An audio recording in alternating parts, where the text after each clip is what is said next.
welcome everyone to another episode of Jason Talks About. And this episode, Jason talks about the week in WWE, including Raw on December 23rd and SmackDown on December 27th. I'm the host, Jason Medeiros. I'm glad you could join me. The music you hear up at the top, as always, that is Reality 508. Get them wherever you get music. And please like and subscribe on YouTube and give us a follow on social media at Jason Talks About in most places. Wherever you're on social media, you should be able to find me. And let's dive into it. Okay, so I am running a little behind due to the holidays, but as I'm recording this, I think the next week's Raw is already playing, but that's okay. We'll catch up. So back to Raw on December 23rd. We have the show starts off with Drew McIntyre, who for my money has been like the unsung MVP of WWE for the last couple of years. He has just been great. He comes out, Drew McIntyre cuts an in-ring promo, talks about Hell in a Cell match, how he went away for a while to Scotland. He had a family member who died. He says only one person checked on him at this time. He didn't actually say who that was, so that's interesting. And he says that this whole thing about the WWE being a big family and the fans being family, it's all BS. The fans started yeeting at him. He said, "You're proving my point. You forgot about me. The real villains are CM Punk and Roman Reigns." And he suggests that everybody who's allied with them sleep with one eye open. I just want to say again, I've been saying this for the last few episodes about WWE. I love the nuance now of these characters. It's not just mustache twiddling villains. You know, they have a point. You look at Drew McIntyre and you're like, man, everything this guy went through, the bloodline, and, you know, CM Punk was gone for a long time. He was tearing down WWE. It's kind of like him, Seth, and Sammy all sound a lot alike. And, you know, to a certain degree, they make some sense. And the best villains are always the ones who think they're right and sometimes make a little sense to the common person. So this is good stuff, I think, by Drew McIntyre. Sammy interrupts. He says, you know, hey, man to man, I didn't know that you lost somebody. You know, he comes down to the aisle, to the ring, and he gets in the ring, and he's, you know, telling Drew, I've had loss too, trust me. I've had it, you know, but we're lucky to be WWE superstars, and all these people higher in the crowd, they all struggle without pointing the finger at people. You know, he talks about how the fans made us, the fans made you. You know, you don't get it because you think you're the chosen one. So another reference to Vince McMahon there. That was interesting. Drew goes on to say, look, you know, you've never beaten me, and I suggest that you leave and go be with your family. And Sammy goes, yeah, you know, I could do that, but I'd rather do this. And he sucker punches McIntyre. They get into a brawl. McIntyre ends up landing the Glasgow kiss on Sammy. The headbutt, for those of you that don't know, that Drew McIntyre does. Really good-looking headbutt. And he goes to do the Claymore, but Jey Uso runs in and makes the save. Okay, so then we cut to the back, and we've got Adam Pearce with the Pure Fusion Collective. I still don't get that name. Sonya Deville is saying that she wants Kairi Sane's spot in the tournament, in the IC tournament. And even though they're the ones who injured her, so I'm not sure what her logic was there. And Pierce predictably says, no, you're not going to have it. As a matter of fact, Io Sky is going to replace her. So then we go to the match in the women's Intercontinental Tournament, and it's Io Sky versus Alba Fire versus Natalya. And it ended with Sky pinning Natalya. I don't have a lot to say about this match. It was okay. The thing about Natalya is they were playing a lot about with her history with Bret the Hitman Hart having the Intercontinental title and Owen Hart and how much it meant to her. So I don't know if this is going to lead to a heel turn. She's the one who took the pin here, even though they set all that up. And she looked very, very obviously disappointed when Io Sky got the victory. So we'll see how that plays out. I mean, you know, Natalya's been kind of just treading water for a long time. I'm not faulting her. She's a tremendous wrestler. It's just WWE's, you know, booking of her. She's been around a long time, and you know, but lately they've been able to freshen up a lot of people. The New Day, DIY, for example. So we'll see where that goes. A little interesting there. They go in the back. It's Judgment Day is in the back. Finn and Liv are acting mad at each other. They're doing this childish thing where, Finn says, JD, tell Liv I said this. And Liv says, well, Raquel, you tell Finn that I said this. I don't know. It's just, I thought it was kind of dumb and childish. I didn't really pay too much attention to that. But anyway, they're arguing is the point. Then it shows Jay and Sammy backstage. They both want Drew tonight, but Sammy says, hey, I want him tonight. So they agree on that. Chad Gable fought Tozawa. Not a lot to say there. Gable won with an ankle lock. He wouldn't let go of it. Otis ended up making the save. You can tell, especially the way that I'm kind of breezing through this. This was a holiday edition. It was the day before Christmas Eve. This has always been kind of a holding pattern for WWE and these type of shows. So you're not going to get as much of the in-depth stuff as I usually do. But I did want to get some content out there. And for the people that might look forward to, hearing my thoughts on these things, I wanted to make sure that I got something out. So I am going to cover it, but probably not as in-depth as usual, just to put it out there. Okay, and then the New Day is in the back, and everybody's shunning them, and they run into Dominic, and so it was almost like a contest of like who the fans could boo the loudest. And this was Dominic versus Damian Priest. This was when Dominic said that he's going to take charge. He's going to, don't know exactly how he put it, but basically the Judgment Day was all arguing, and he was going to step up, is what I was trying to say, and he's going to fight Damian Priest. So Dominic versus Damian Priest is the match. There was a Santa Claus in the crowd, and you end up finding out it was JD McDonough. Priest grabbed him.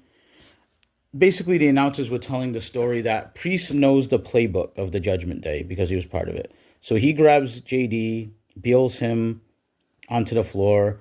Then he lifts up the ring apron. He sees Carlito under the ring. So he starts beating on Carlito. And then Finn ends up coming out of nowhere and attacking him. So it was a DQ. And it was the numbers game.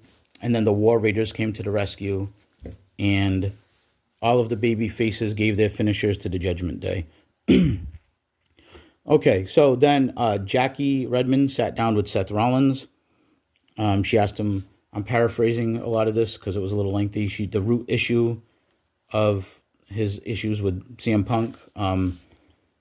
I said that Seth had some very awkward acting here. I think Seth is good as like the over-the-top eccentric character, and the crowd's into him.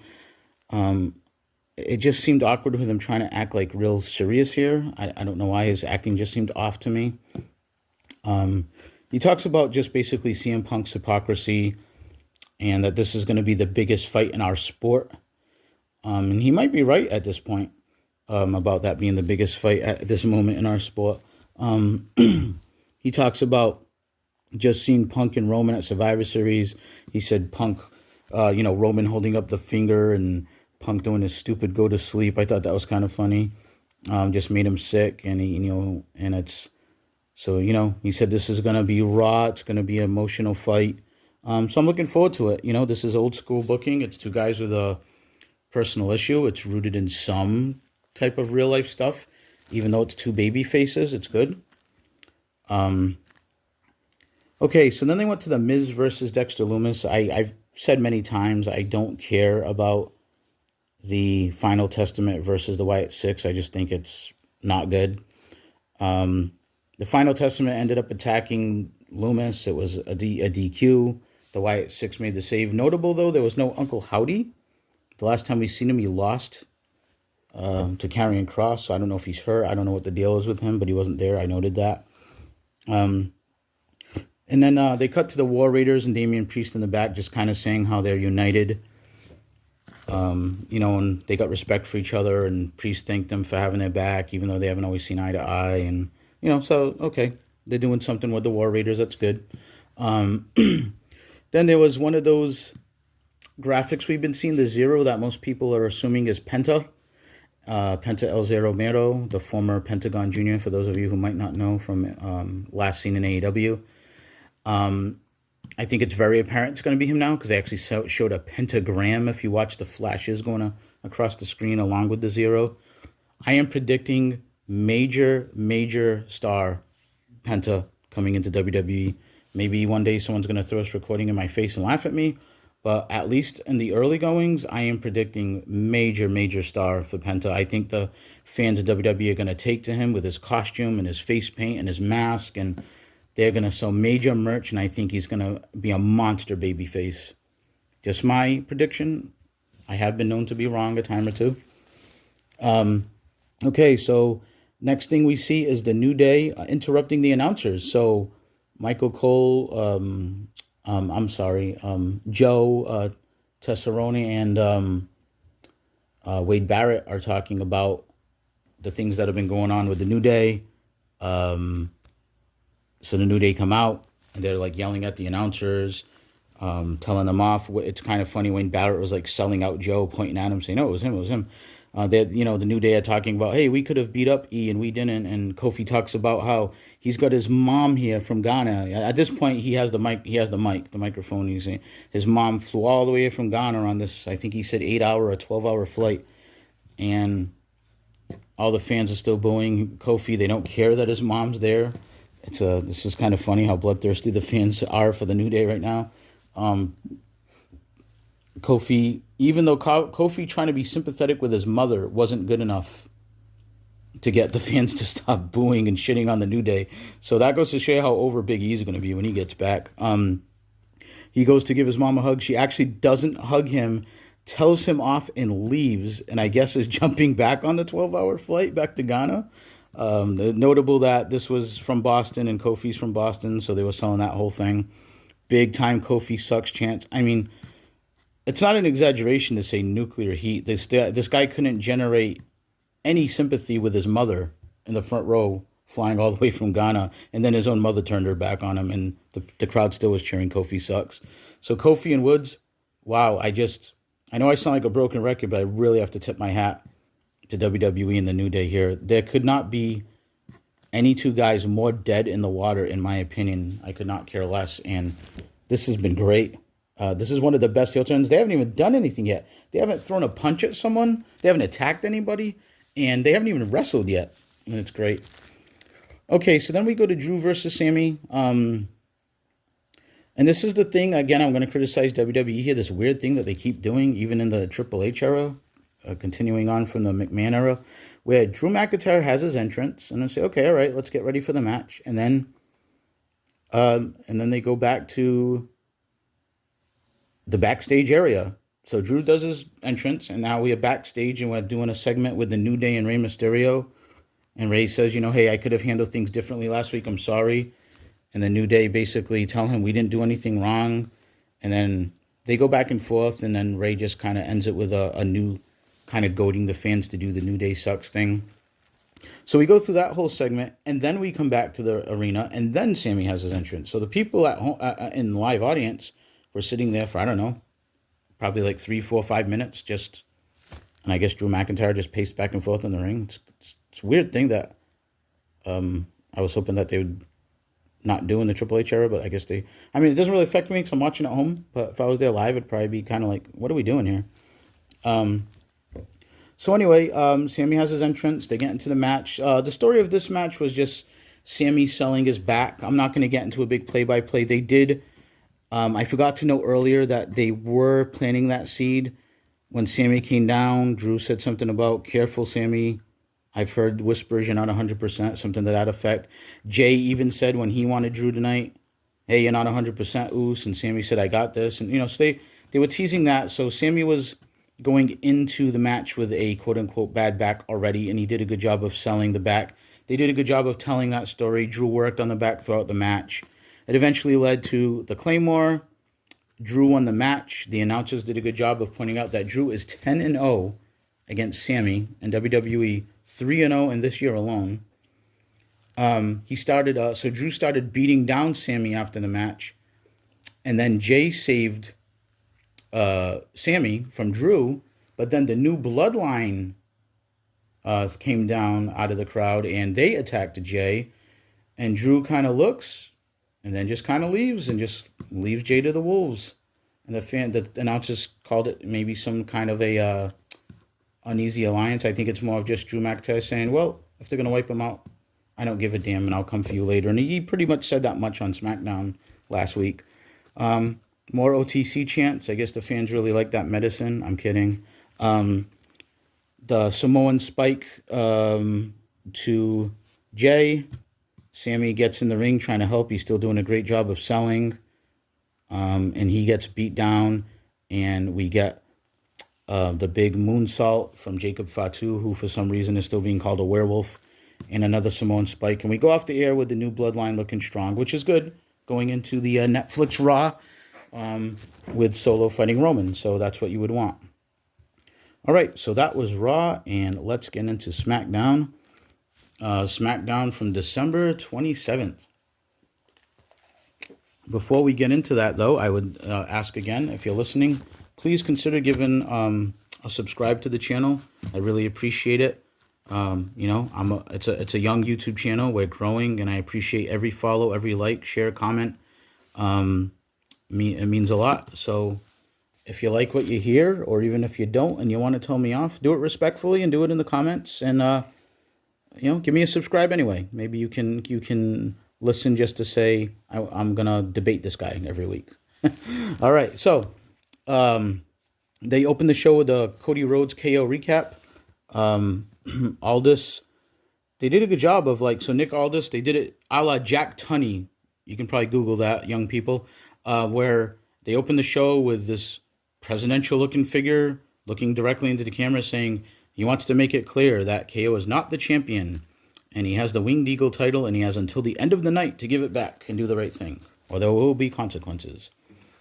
It was funny because Corey Graves at one point in the show said, hey, Cole, why are you calling it the Winged Eagle? What other type of eagles are there?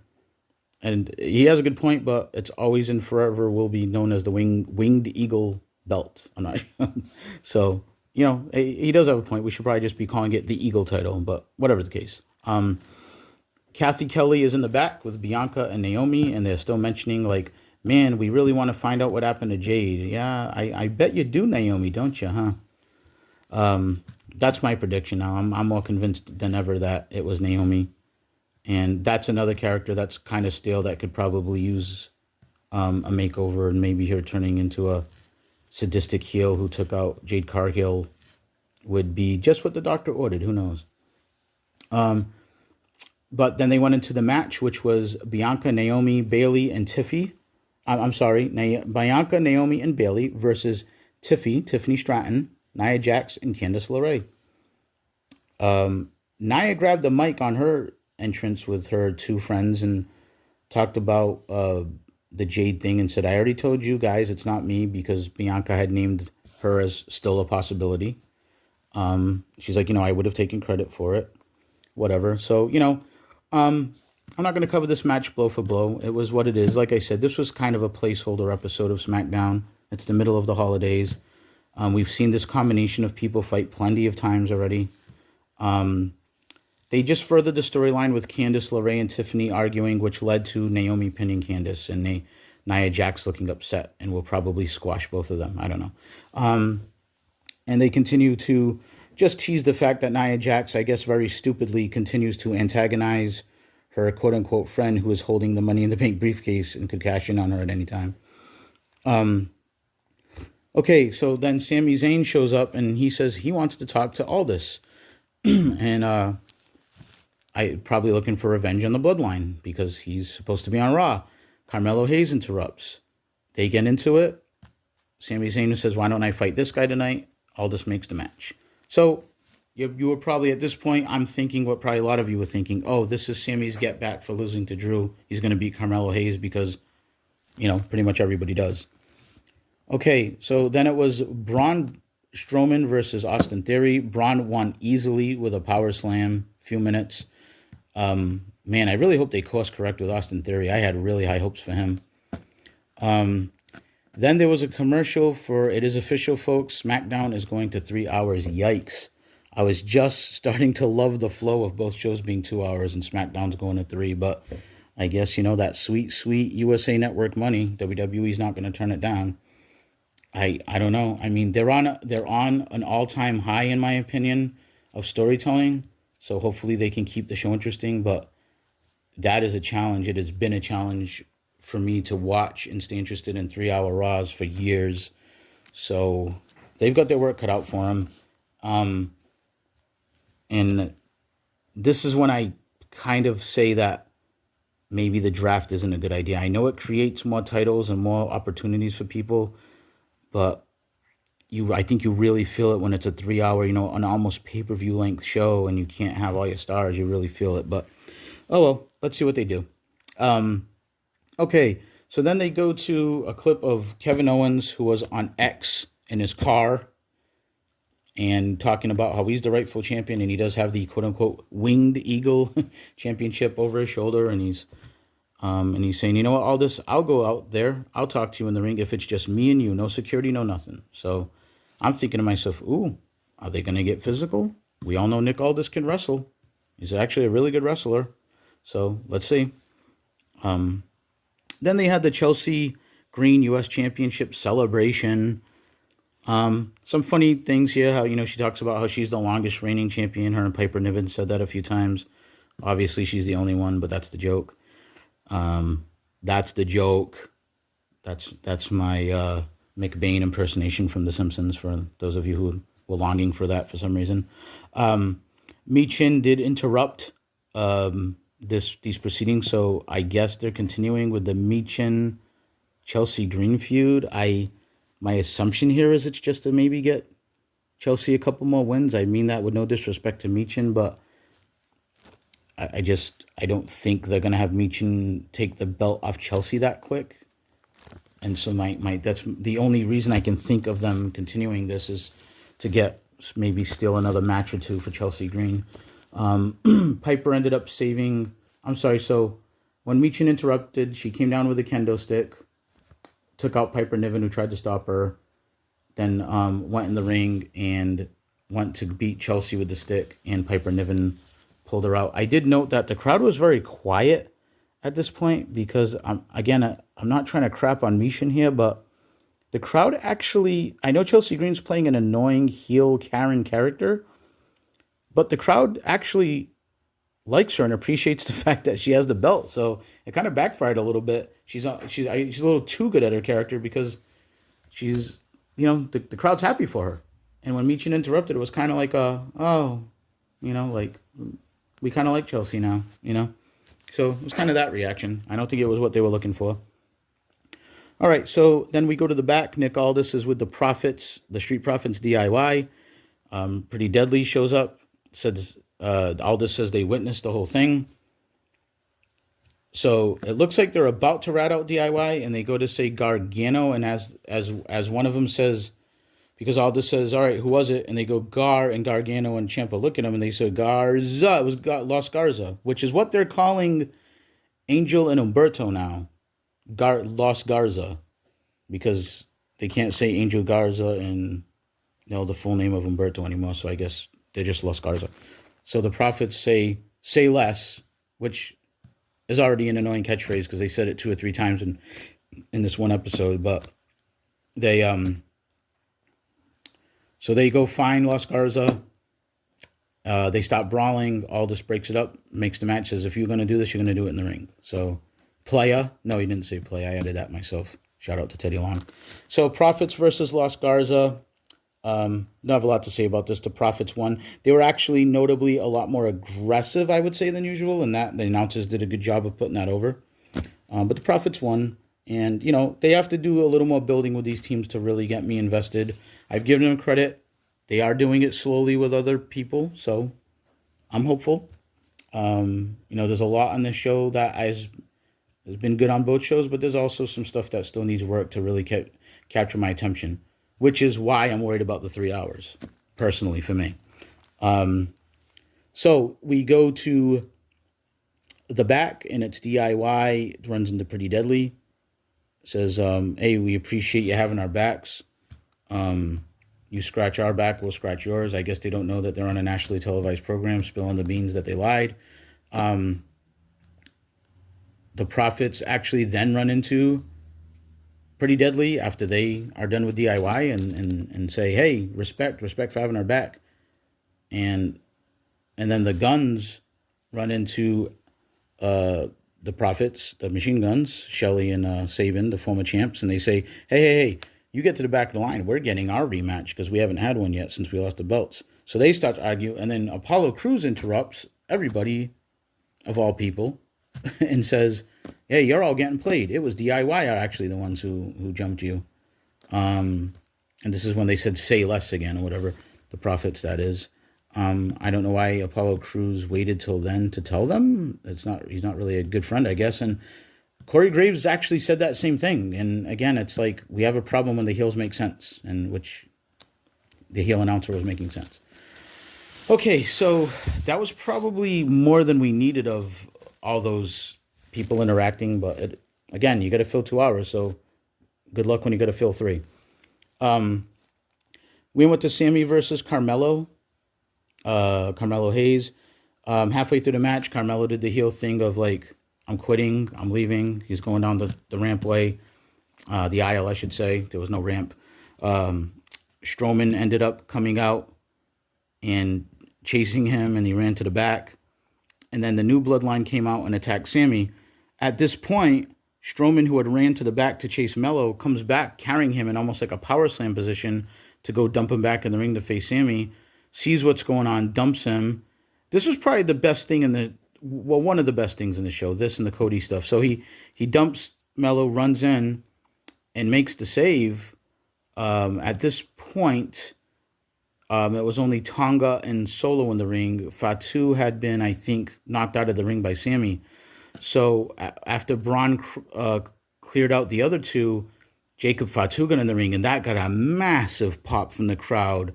The Jacob Fatu and the slow turnaround by Braun Strowman and these two monsters. And the only cringe part of this whole thing was the announcer saying, it's a monster versus a werewolf. And I said, oh my God, are you kidding me? Are you serious right now? This is like AEW announcer bad. But I don't want to crap on the segment though, because I was excited. I was popping on my couch like, whoa, wow, I didn't even think of this. Braun Strowman and Jacob Fatu, I'm here for that. There's so many possibilities right now with Jacob Fatu. So many big matchups they could do. They teased Braun Breaker not too long ago. I mean, you have a lot of money matches with this guy. But anyway, they have a face-off, and just as they start getting into each other, the Bloodline jump Braun. Sammy comes back. He gets jumped. The officials come in. And in the middle of all the chaos, good transition, Kevin Owens' music hits. All this is already out there. So, they have another thing in their back pocket. Another money match. Fatu and Braun Strowman. Go to commercial break. Come back. KO and Aldis in the ring. Aldis is telling KO, do the right thing. And Kevin Owens says, why should I do that? It's the only bargaining chip I have. I want my rematch. Cody needs to take it from me. I had him beat. And then Aldis says, hand it over. And it basically sounds like he's going to say you're fired. Yeah, actually does. He says, you'll never set foot in a WWE ring again. You'll be fired. So basically saying you'd be fired. And then you hear Cody's music. And here comes Cody. And Aldis says, Cody, I'm not going to say too much, but you need to stay back. Your health. So again, almost like the Sammy thing on Raw. They're hinting at Cody's health. There's something right. Probably we have to assume his neck's not right. Cody says, no. He comes to the ring anyway. He begs Aldis and begs him. And now they're doing the thing where the microphones are down and you got to kind of read their lips, and you're catching some of it over the camera mic where Cody's saying, I'm begging you, make the match. And so he cuts a promo, and he basically says, Cody, that is, after Aldis reluctantly agrees, Cody cuts a promo saying, let's take my belt and your belt and let's hang them up, and we're going to have a ladder match at the Royal Rumble. And KO goes to offer the handshake, and Cody is very, very suspicious of it, shall we say. And then he suddenly pushes Aldis, who is in between them, into Cody, and then kicks Cody in the neck. And the announcers really put that over, like, oh my God, not the neck. And Aldis immediately just, instead of getting up and to retaliate against KO, just immediately covered Cody and was protecting his neck and putting his hand up like, stop, please don't do this, Kevin, please, So they're really selling the whole neck thing. Again, getting the package power driver over. And as all the chaos ensued and the officials came down, KO snuck in a couple of more kicks to the neck, held up the belt. I gotta say, there was a portion of the crowd, probably 25% of the, so maybe they came over from AEW. They were very bloodthirsty and were kind of happy that KO had, I guess, tried to paralyze Cody again and was holding up the Winged Eagle title. Cody did a great job of selling this. Obviously, at least still a portion of the WWE audience is with Kevin Owens. But yeah, this was good stuff. No problem here. Again, very placeholder SmackDown, but they did further this storyline and a couple of other things. So, all in all, it was a very just okay week from WWE, but I give both companies a semi-pass on this. It's the holiday week. AEW to a lesser extent, not that I'm trying to be unfair, but they were leading into a pay-per-view, and I am going to cover AEW in an upcoming video. But this, nonetheless, is about WWE. So, okay week, placeholder week. That's why this is probably a little shorter than usual. But I did want to share my thoughts with you guys on this, and I wanted to get something out there, even though I'm a little behind for the holidays. So I hope everybody's enjoying the holidays as I record this. We're not at New Year's Day yet, so I hope everybody's enjoying their holiday season, whatever you celebrate. And I appreciate all of the subscribers and people that are sharing and liking, and please continue, and please give us a subscribe if you haven't yet. And that's my thoughts on the week in WWE. So please check me out on the next video when I will be covering AEW. And I appreciate you guys, and I will see you next time.